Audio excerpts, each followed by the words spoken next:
ገጀራ ይሄ እኮ ግድያ ሙከራ ነው። የምን ገጀራ ምን ውሸት ነው እንዴ? ማሂር ውሸት ነው። ቆይ አንዴ ይቅርታ፣ ማሂር ነው ማለት ወይ ማሂር ገጀራ ያልኩት ወላሂ ውሸት ነው። ወላሂ ውሸት ነው። ገጀራ ውሸት ነው ማለት ገጀራ ውሸት ነው ወይ ማለት ዘዳግም 25 አንብበው እስቲ። ዘዳግም 25 11 አንብብልን። ገጀራ ውሸት ከሆነ እናየዋለን። እሱማ ከባድ ነው ወላሂ። ሪሊ ገጀራ አለ በሴት ልጅ ቅጣት ላይ ከፈቱና አዩት። ማሂር አስረዳና ግን ማለት ነው ኢብሮ ወይ ማሂርና ኢብሮ ግን ከመቀጠላችሁ በፊት እንደ ኢትዮጵያ በጣም ጥሩ ሰው ስለሆነ ኢምሩ እስቲ ሰሂህ ሙስሊም ሐዲስ ቁጥር 2328ን ክፈትልኝ እና አንድ በጣም ወሳኝ ጥያቄ ልጠይቀው ነው እና ቢ ኦነስት ቱ ዮርሰልፍ ኢትዮጵያ ቢ ኦነስት ቱ ዮርሰልፍ ያንን እንትን በልልኝ ማደራ ብርአተን ቀጥ የሚለውን ሐዲስ ክፈትልኝ ኢምሩ ሰሂህ ሙስሊም ሐዲስ ቁጥር 2328 መሰለኝ። ኦኬ ልክፈትልህ። እኔ እንትኑ አለኝ ኢምሩ አለ ለዛ ክፈተው። ደስ ይለኛል። እና ኦነስት መልስ ነው የምፈልገው። እንግዲህ አረብኛውን እንትን እናርገው ወይስ እሺ ችግር የለውም። ምን ይላል መሰለህ ስለ ነብዩ መሐመድ ስለ ነብዩ መሐመድ ሰለላሁ ዐለይሂ ወሰለም ሲናገር ምን ይላል? አና አይሻ ረዲየላሁ ዐንሃ አይሻ እንዲህ አለች قالت ما ضرب رسول الله صلى الله عليه وسلم شيئا قط بيده ولا امرأة ولا خادمة ነብዩ መሐመድ ሰለላሁ ዐለይሂ ወሰለም በእጃቸው ማንንም መተው አያውቁም፣ ሴትም ብትሆን መተው አያውቁም፣ እንዲሁም ደግሞ አገልጋይ የሆኑ ሴት አገልጋዮችንም መተው አያውቁም። ኢትዮጵያ ቢኦነስት ዮርሰልፍ ጥያቄ ይሄንን ምቱ ከሚለው የመጽሐፉ ትዕዛዝና መምታት ሳይሆን በጎራዴም እጃቸው እስኪቆረጥ ድረስ የሚያስወስድ ከዘዳግም ትዕዛዝና ፍትሃዊ ከሆነ ከነብዩ መሐመድ ሰለላሁ ዐለይሂ ወሰለም ትዕዛዝ ለአእምሮህ ታማኝ ሆነና ትክክለኛ የቱ ይመስላል? ያው በትክክለኛነት ከሄድክ አሁን ቁርአንን አላውቀውም እኔ ያው ሴት ግማሽ ነች የሚል እንዳለ ሰምቻለሁ። ቆይ ችግር የለውም በአስተሳሰብ ግማሽ ነች የሚል አለ። እሱ ባይብል ላይ ነው። ቆይ ይመጣልሃል እዛ ላይ።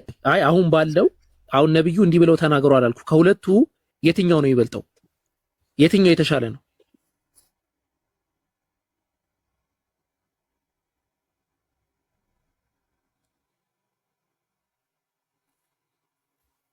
እኔ አንድ ጥቅስ ልስጥ በአንተ አውድ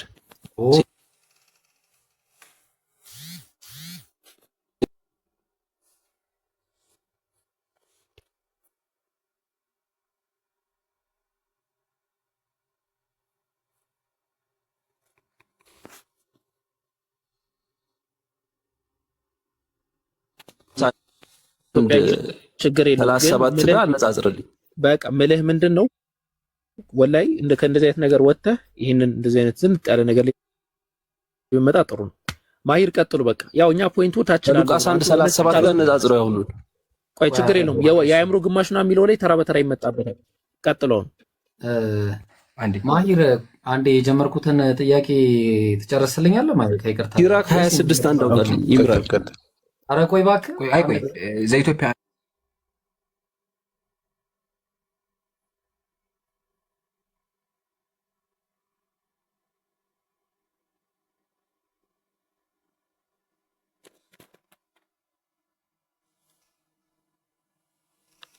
ሳይመለስ ብዙ ነገር አወራን። ለአንብብና ምን አልመሰለ ዘዳግም ምዕራፍ 25 ቁጥር 11 ላይ ሁለት ሰዎች እርስ በእርሳቸው ቢጣሉም የአንደኛው ሚስት ባሏን ከሚመታው ባሏ የገዛ ባሏ ከሚደበደብባት ብላ እሱን ለመታደግ ከሚመታው ሰው እጅ ታድነው ዘንድ ብትቀርብ አለ። ቀርባ ደግሞ እጇን ዘርግታ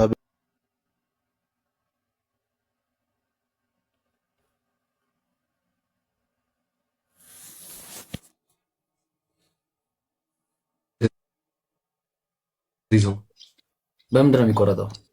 በእንጨት ነው ብለዋል እንግዲህ አንዳንዶች። አሁን አላውቅም እንግዲህ እሱ ያስረዳል። አንዴ ወይ ትጠይቀዋለህ? እስኪ ጠይቅልኝ ከይቅርታ ጋር። በምንድን ነው የሚቆረጠው? እዚህ ኢትዮጵያ ይሄ የሙሴ ሕግ ነው። የገደለ ይገደላል፣ አይነ ጠፋ አይኑ ይጠፋል። ኦኬ የሙሴ ሕግ ተግባራዊ ሲደረግ እጇ በምንድን ነው የሚቆረጠው? አሁን ተግባራዊ አይደረግማ እኮ ያን ተግባራዊ ሲደረግ በምን ነበር የሚቆረጠው?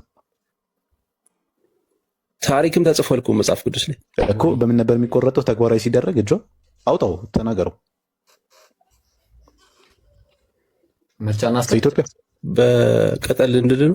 ኤቢሲዲ አለ ከፈለክ የቅድሙ ምርጫ ይቀመጥ ብሮ በከጀራ ምናምን የሚለው ላስቀምጥልሽ። ከእስከ ሲ ላስቀምጥልሽ። በሸረሪት ድር 1፣ በገጀራ 2፣ ከዛ ደግሞ በቆመጥ የሚባል ደግሞ እንደዚህ የዞር አለ።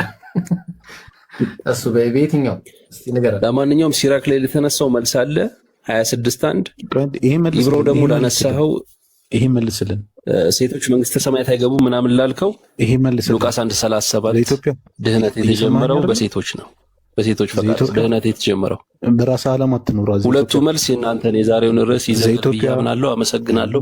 ቆይ አይ ማሂር አንዴ ለኔ ተውልኛል። ማሂር ቆይ ለኢብሮ መልስ ሉቃስ 1:37 ድህነት የተጀመረው በሴቶች ዝም ብሎ ማውራት አይደለም። ቆይ አንዴ ሚውት አድርጌያለሁ። እሺ ኢትዮጵያ ትልቅ ሰዎች ነን። ዝም ብለህ ብታወራ ሰውም አይገባው። አሁን ሰውን እያወዛገብከው ነው ያለው። ቅድም ያልከው ነገር ሰውን አወዛግቦታል። ስለዚህ ሴቶች ይደበደባሉ የሚለው አእምሮ ውስጥ ገብቷል። ሴቶች ለሚደበደባሉ አልመለስከውም። አሁን እሱን ተወውና ዘኢትዮጵያ ሚውት አንሳ አንዴ። እስቲ ሚውት አንሳ አንዴ። ዘኢትዮጵያ ፕሊስ እባክህ ሚውት አንሳ። እያወራ ከሆነ አንሰማህም። ከስር እንደሱ ማለት ነው። ዘኢትዮጵያ ሴት ልጅ ወራዳ ናት። ስለ ሴት ልጅ ያነሳችሁትን በሙሉ ሰምቻለሁ። ሁለት መልስ መልሻለሁ። አልጨረስንም። ችግር የለውም። ያንደው እንመከተው። ሴት ወራዳ ናት። ሲራክን አነሳ ይምራል። ሲራክን አነሳ። አዳምጠኛ ፕሊስ አተርክቤም በአላህ ሲራክን አሁን እያወራሁ ጥያቄ ምንድነው? ሴት ልጅ ወራዳ ናት መልስልኝ። ከዛ ወደ ሲራክ እንመጣለን። እሺ አይደለችም። እንዴት ወራዳ ምን ማለት ነው? እሺ ግን አንተ ባለፈው ማስረጃ ብለህ መጣሁ አባ ሴት ወራዳ ናት ይላል። አያ ስለዚህ አባቶች ራስ ሴት ልጅ በምን መንገድ እንደሚያዩ ተመልከት። ባይዘው ይሄ ሰው የዳግማዊ ሙሴ ነው። እሺ እስቲ አንብበው ምንድን ነው የሚለው? አያ ተጋጨ። አንተ ሴት ወራዳ አይደለችም ማለት መጽሐፍ ግን ያው ሴት ወራዳ ናት ይላል። ይሄ ሰውዬ ዳግማዊ ሙሴ ታላቅ አባት ነው። ሴት ሲል አጠቃላይ ለምን ትወስደዋለህ? ሴት ብሎ ተግሳጽ አለ። ሴት ብሎ ደግሞ ብቻ ሴት ብሎ ገለጻት ማለት አንተ ነገር ችግር የለም። ሴት ብሎ ገለጻት ማለት ወንድ ብሎ ተግሳጽ አለ። ወንድ ብሎ አንበሳ በሰይጣን ይመሰላል። አንበሳ ብሎ ደግሞ ይሁዳ አንበሳ ይላል። ቆይ አንድ አታወራሽ። ሴት ብሎ የገለጸው እዚህ ጋር ማንን ነው? ሴት ወራዳ አይደለም። አረፍተ ነገር ለሁሉም አንተ ነገር አንተ መልስልኛ። ማን ነው እንደዛ እያለ ያለው? ሁሉም ካልሆነ ሴት ሲል ለምሳሌ አመንዝራ ሴት ወራዳ ናት ሊሆን ይችላል። ተግሳጹ ምን አታውቅም። አውዶ የሚያወራ ስለ ፍጥረት ነው። አያህ አታውቅም። መጽሐፉን አላነበብኩም። ስለምን እያወራ እንደሆነ አላወቅኩም። እያወራው ስለ ዝሙት ሳይሆን ስለ ሴት አፈጣጠር ነው። ሴት ስትፈጠር ከፍ ብለው ቢፈጥሯት ኩሩ ትሆን ነበረ። ዝቅ ብለው ቢፈጥሯት ደግሞ ወራዳ ትሆን ነበር። ስለዚህ ከመሃል ከአዳም ወገብ አውጣት ይላል። ገባ? ስለዚህ ሴት ከአጥንት የተፈጠረችው ለምንድን ነው? ዝቅ ብለው ቢፈጥሯት ወራዳ ስለሆነች በጣም ወራዳ ትሆን ነበር ይላል። ያ ወራዳ ናትና የባሰ በተናቀች በተዋረደች ነበር አለ። ስለዚህ ወራዳ ስለሆነች በጣም እንዳትዋረድ ብለው ከመሃል ፈጥሯት ይላል። ጥያቄ እናትህ ወራዳ ናት ታምናለህ? እናትህ ሴት ናት፣ እህት ትኖርሃለች፣ ልጅ ትኖርሃለች። ከዛ ጋር አይሄድም። ወንድ ለምንድን ነው ተግሳጽ ነው አይሄድም። ከዛ ጋር ለሁሉም ኢንጀነራል ተግሳጽ ነው። ይሄ ተግሳጽ ነው። አልገባም እኮ ስለ ፍጥረት ነው የሚያወራው። ባህሪ ነው፣ የሴቶች ባህሪ ነው ወራዳነት። ያው እንደዚህ መጽሐፉ እንደዛ ነው የሚለው። ሴት ወራዳ ናት። ስለዚህ የባሰው በተናቀች ነበረ። ስለዚህ ምን አደረጉ? ከፍ ብለው እጅግ ዝቅ ብለው አትበሉ ካለ በኋላ ያው ከምን ተፈጠረች? ከአዳም ወገቡ ተፈጠረች ማለት ነው። አሁን ጥያቄ እኔ የመጨረሻ አታክምን፣ ከዛ ይበቃናል። እናትህና ልጆችህ ወራዳ ናቸው ማለት ነው? አትመልሰውም። በቃ ሰው አትመልሰው።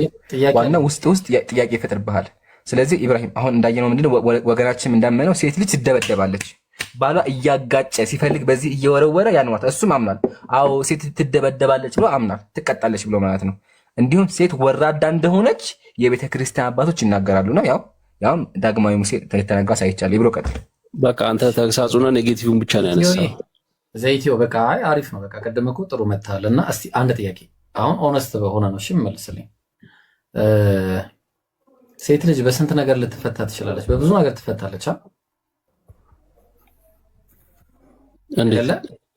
በራሷ ጥፋትም ትፈታለች፣ በባልየውም ጥፋት ሰልችቷት ጥላው ትሄዳለች። አይደለ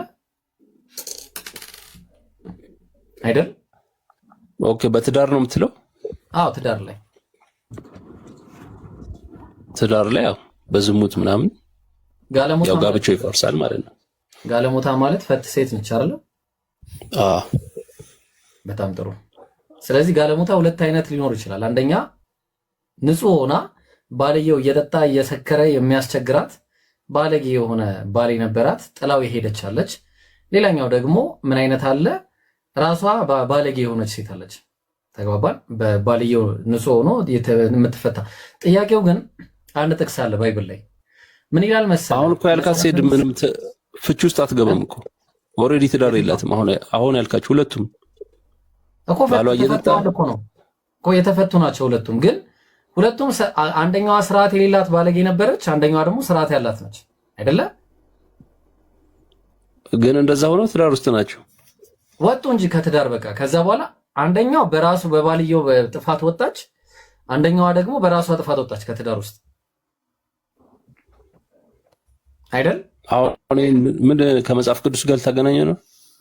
እሱን እኮ ልናይ እኮ ነው። መጀመሪያ ግን እንስማማ። ሁሉም ሴት በጂንስ ጥያቄ ነው ይሄ? ቆይ ገና እኮ ነው ጥያቄ ልጠይቅ ነው። ሁሉም ሴት በአንድ አይነት ምክንያት አይፈቱም አይደለ? ባጭሩ አይደል? አይፈቱማ። በቃ በጣም ጥሩ። መጽሐፍ ግን ምን እያለ ይናገራል መሰለ? መጽሐፈ ምሳሌ ምዕራፍ 22 ቁጥር 14 ላይ የጋለሞታ ሴት አፍ የጠለቀ ጉድጓድ ነው ይላል። የጠለቀ እንደዚህ ትልቅ ጉድጓድ ነው። ትክክል ነው። እና ጋለሞታ ሁሉ የጠለቀ ጉድጓድ ነው። ታዲያስ እንዴ ብራዘር፣ ያ ሰክሮ እንደዚህ እያላጋ እንዲህ በካራቴ የሚለማመድባት ከግድግዳ ጋር በትሪ በአካፋ በሜንጫ በምናምን እያጋደማት ሰልችቷት ከቤቷ የወጣችውን ጋለሞታ ትለኛለህ እንዴ?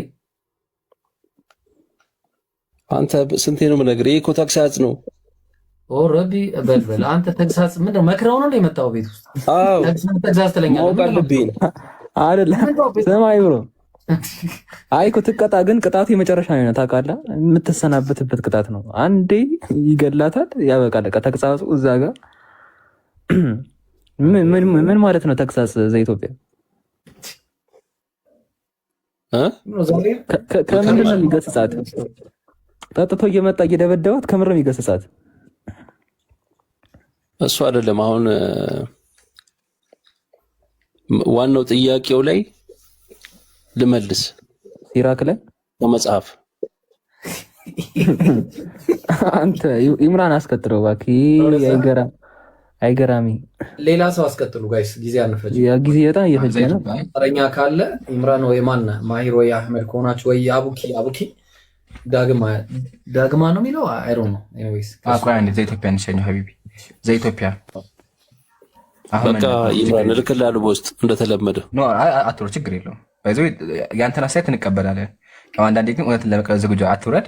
የፈለግከውን ነገር እናስወራለን። ግን አንዴ ዳግማዊ ናሩትና ከዛ እናውራለሽ። አንዴ ተራህን ጠብቀን የሚወጣ አይ ቢያንስ ትክክለኛውን እኮ አላየሁም። አንተ በቃ ታሳየኛለሽ። 5 ደቂቃ ጠብቅ እሺ። እንዳትወርድ አናወርድህም። እኛ ሂድ አናባርህም። ችግር የለውም። ሚወታ ከተቀመጥ ዳግማዊ ይቀጥል። ድህነት የጀመረው በሴት ነው አልኩት። ኢብራሂም ላሽ አለ ገነት አይገቡም አለ። አይ አይደለም፣ ኃጢአት ነው በሴት የመጣው ድህነት ሳይሆን ኃጢአት ነው። በሴት መጣ በሴት ሄደ አልኩት። አይሰማም። አይደለም ተሳስተሃል።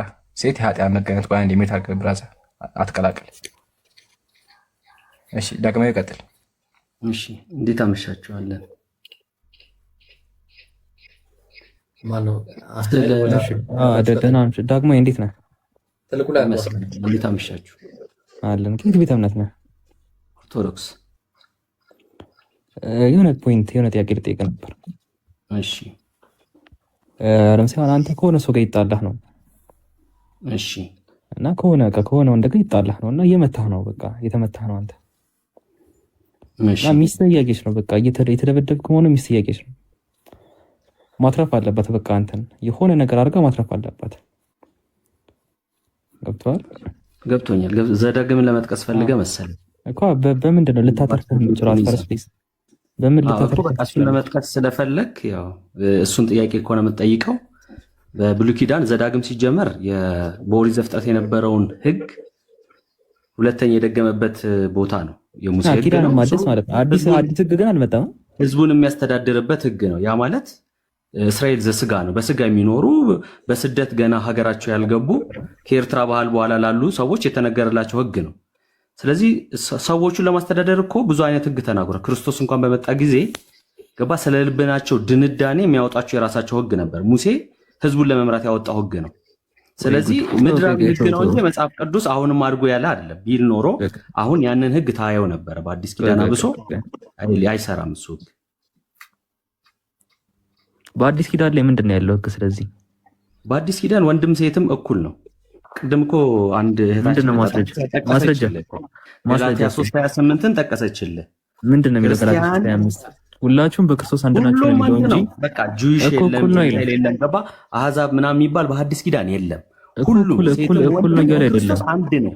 የኢየሱስ ክርስቶስን የጠራ ስሙን የጠራ ሁሉ በስሙ ያመነ ሁሉ አንድ ነው። በቃ በእግዚአብሔር ፊት እኩል ነው የሚለው ገላትያ 3:28 ላይ አንዴ ገላትያ 3:28 ላይ አይሁዳዊ ወይም የግሪክ ሰው የለም፣ ባሪያ ወይም ጨዋ ሰው የለም፣ ወንድም ሴትም የለም፣ ሁላችሁም በክርስቶስ ኢየሱስ አንድ ሰው ናችሁና ይላል። አንድ ነን ነው በቃ አንድ ነን። ለኢየሱስ አዳምጠኝ ዳግማይ አንዴ እየተደማመጠ ሁላችሁም በክርስቶስ አንድ ናችሁ ሲባል የክርስቶስ አንድነት እኩል ናችሁ እያለን አይደለም። አትፍረስ ፕሊዝ። እኩል ናችሁ የሚል ማስረጃ አለ? በነገራችን ላይ አንድ ጥያቄ ልጠይቅህ። እኩልነትና አንድነትን መለየት አለ። አትጠይቀኝ። ለምሳሌ ላስረዳ። አትጠይቀኝ። ስኳርና ጨው በኪሎ እኩል ሊሆን ይችላል። ገባ? አንድ ሊሆን አይችልም። ዳግማይ አህመድ ቅድም ምን አለ መሰለህ፣ አንተ እንድትመልስ ነው የምፈልገው። በአዲስ ኪዳን እኩል ናቸው። በብሉይ ኪዳን እኩል አልነበሩም ነው እኛ የምንፈልገው እኩልነት። በአዲስ ኪዳን እኩልነት ሳይሆን ይለያል። ገባ? እኩል ስትል ልንገርህ፣ ወርቅ አንድ ኪሎ ወርቅ ዳግማይ ኧረ እባክህን አንተ ሸምድደህ ነው እንደመጣው። ቆይ አንዴ ገባ? አንድ ነው ሲል ግን ዳግማይ የምን ሽምደዳ አይደለም እኮ ሽምደዳ እኮ ነው የሚመስለው። ተረጋጋ። የሆነ እንዳይጠፋብን የምንናገረው ነገር ነው ይመስለኝ። አንተ አታባራም እንዴ? ተረጋጋ እንጂ። ሁላችሁም በክርስቶስ አንድ ነን የሚለውን ፖይንት ያዘው ለብቻ። ዘዳግም 6 ላይ ማለት ነው በራሱ ሀተታ ያላቸው ነገሮች አሉ። እነዛ ነገሮች ኪዳን የታደሰባቸው ወይም ዲትሮኖሚ እንደመሆናቸው አሁን አፕላይ አናረጋቸውም በፍጹም። ይኸውልህ በብሉይ ኪዳን የዘዳግም 6 ሀተታዎች አሁን አፕላይ ሊደረጉ የማይችሉ ናቸው። ይፕሮያዝልኝ ዘዳግም 6 ላይ አንተ አምላክህን እግዚአብሔርን በፍጹም ልብ፣ በፍጹም ነፍስ፣ በፍጹም ኃይል ውደድ ይላል። አልወደውም እግዚአብሔርን። ማን ነው የሚጠይቀኝ? አይደለም። ይኸውልህ ስለሱ ያልኩት ሪስፖንስ ይሄ ዘዳግም ራሱ ዘዳግም መጽሐፍ ላይ ዘዳግም 6 ላይ ከ4 ታች 5 ላይ ማስተዳደር የተጠቀሰ ጥቅስና ስለ እግዚአብሔር መውደድ የተጠቀሰ ጥቅስ ይለያያል። እሺ እባክህ ዘዳግም 6 ላይ ማቴዎስ 10:30 ላይ ራሱ ተጠቅሷል። ዘዳግም ላይ ያሉ ሀተታዎችን ኪዳን የታደሰባቸው እንደመሆናቸው እስራኤል ዘስጋ ነው ለእስራኤል መተዳደሪያ ብቻ እንደመሆናቸው አፕላይ ልናደርጋቸው አንችልም። አሁን ላይ ያሉትን ነገሮች አልክ። ጥሩ ዘዳግም 6 ላይ እንምጣና ቀለል አድርገን ዘዳግም 6:5 ላይ አንተ አምላክህን እግዚአብሔርን በፍጹም ልብ፣ በፍጹም ነፍስ፣ በፍጹም ኃይልህ ውደድ አለ። አልወደውም ማመጣው ነገር አለ? ይኸውልህ አይ ውደድ ካልከኝ ደግሞ እዚህ ጋር አክሰፕት አደርጋለሁ። ኪዳን ተሻሽሎ ነው የምናከብረው። ለምን? ማቴዎስ ወንጌል ምዕራፍ 10 ከቁጥር 30 ላይ ሌላም አይሁዳዊ ክርስቶስን ጠይቆት ማን ነው ወዳጅ ሲለው ጠይቆታል። 12 ላይ 10 ነው። ስለዚህ አሻሽሎ ወዳጅ ማለት ሳምራዊ ነው።